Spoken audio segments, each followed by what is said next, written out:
Je m'appelle Louis, je suis un des cofondateurs de Viasana. C'est une société qu'on a créée il y a 3 ans et demi maintenant. Et ce qu'on fait, c'est qu'on repense l'expérience de la santé en libéral en proposant à des professionnels de santé des espaces qui sont clés en main, donc tout équipé, design, un peu le cabinet de leurs rêves. On leur apporte de la flexibilité, donc ils peuvent louer chez nous un cabinet dès une journée par semaine jusqu'au temps plein, et tous les services dont ils vont avoir besoin pour gérer leur pratique. Typiquement, on leur met Doctolib, des terminaux de paiement, des logiciels métiers, etc. Et l'idée derrière tout ça, c'est qu'ils vont se décharger de toutes les fonctions non médicales, et c'est autant de temps qu'ils vont passer à soigner des patients. Aujourd'hui, on a une quarantaine de sites qui sont à Paris, Lyon et Bordeaux.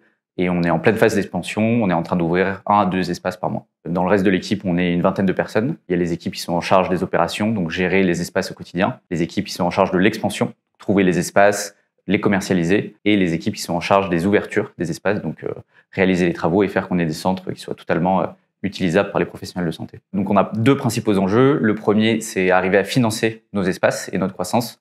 On travaille des espaces, on fait des travaux. Et il faut qu'on ait le carburant suffisant pour les ouvrir. Le second enjeu, c'est un enjeu de contrôle de gestion.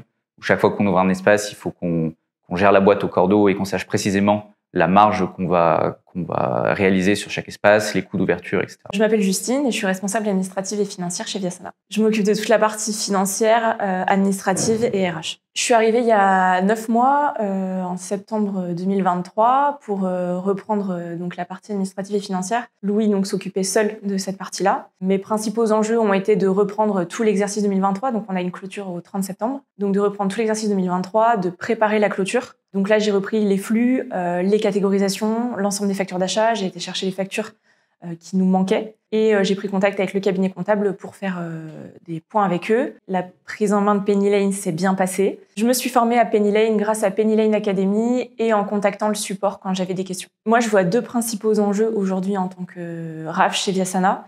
Le premier, c'est de pouvoir sortir des PNL par centre en temps réel pour nous permettre de calculer nos coûts d'ouverture et la marge faite par centre. Pour ça, on a un enjeu de double catégorisation, donc une catégorisation qui va être et analytique, et une catégorisation pour affilier le flux à un centre. Le deuxième enjeu, c'est de travailler sur l'automatisation. Ça fait 2 ans maintenant, quasiment 2 ans qu'on est sur Penny Lane. Avant, on était sur une autre solution où on avait très peu d'automatisation, très peu de synchronisation avec nos outils précédents. Ce qu'on cherchait, c'était un outil où on puisse automatiser nos flux d'arrivée et de sortie des professionnels de santé, connectés à nos outils existants. Donc avant tout, on utilisait Conto pour la gestion des dépenses des collaborateurs. Donc tout le monde avait une carte sur Conto. Depuis qu'il y a le compte pro sur Penny Lane, on a basculé toute la gestion des cartes bancaires et des notes de frais sur Penny Lane.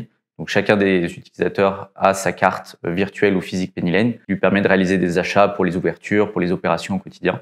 Les personnes en opération ou en maintenance peuvent utiliser les cartes directement et peuvent uploader automatiquement leurs justificatifs et aussi catégoriser directement les dépenses. Nos collaborateurs ne sont pas forcément au bureau, ce qui leur permet facilement, grâce à l'application smartphone, de pouvoir scanner directement leurs justificatifs et pouvoir catégoriser automatiquement leurs dépenses à l'instant T.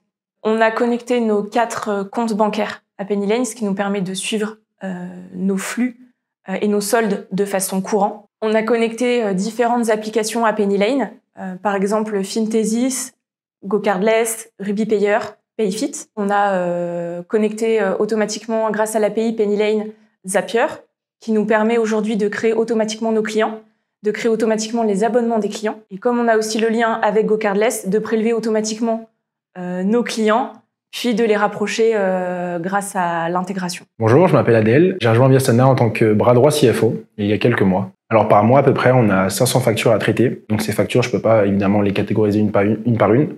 Donc ce qu'on fait, c'est qu'on a mis en place des règles automatiques où dès qu'on reçoit une facture avec un certain mot-clé, elle va automatiquement se catégoriser. Donc moi ensuite, j'ai plus qu'à la rapprocher à la transaction et ça fait gagner un temps énorme. Avant d'arriver chez Viasana, je n'avais jamais utilisé Penny Lane ni d'autres logiciels de comptabilité. Et donc en moins d'1 semaine, grâce à par exemple Penny Lane Academy, j'ai pu prendre en main l'outil, être opérationnel sur toutes les questions où Louis et Justine avaient besoin de moi. Aujourd'hui, avec Penny Lane, on peut continuer de développer l'activité de Viasana en gardant une équipe finance réduite grâce aux automatisations.